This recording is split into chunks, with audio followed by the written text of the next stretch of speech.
தமிழக பாஜக தலைவர் பதவிக்கான தேர்தலுக்கு பாஜக எம்எல்ஏ நயினார் நாகேந்திரன் விருப்ப மனு தாக்கல் செய்தார். அமைப்பு ரீதியாக தமிழக பாஜகவில் 67 மாவட்டங்கள் உள்ளன. அக்கட்சியில் புதிய உறுப்பினர் சேர்க்கை கடந்த ஆண்டு செப்டம்பரில் துவங்கியது. அதைத் தொடர்ந்து நவம்பரில் கிளை அளவில் தேர்தல் நடத்தி பொறுப்பாளர்கள் நியமிக்கப்பட்டனர். தொடர்ந்து மண்டல தலைவர்கள், மாவட்ட தலைவர்கள் பதவிகளுக்கும் தேர்தல் நடத்தப்பட்டது. இந்த ஆண்டு ஜனவரியில் புதிய மாவட்ட தலைவர்கள் நியமிக்கப்பட்டனர். மாநில தலைவர் பதவிக்கு ஜனவரியில் தேர்தல் நடத்தப்பட இருந்தது. டெல்லி சட்டசபை தேர்தல் உள்ளிட்ட காரணங்களால் தேர்தல் தாமதமானது.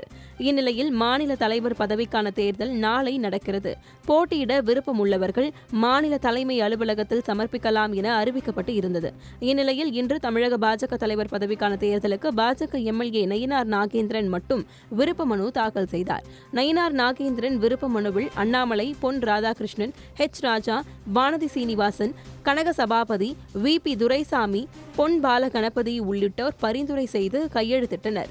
விருப்ப மனு தாக்கல் செய்த நயினார் நாகேந்திரனுக்கு பாஜக மூத்த தலைவர்கள் கைகுலுக்கி வாழ்த்து தெரிவித்தனர்.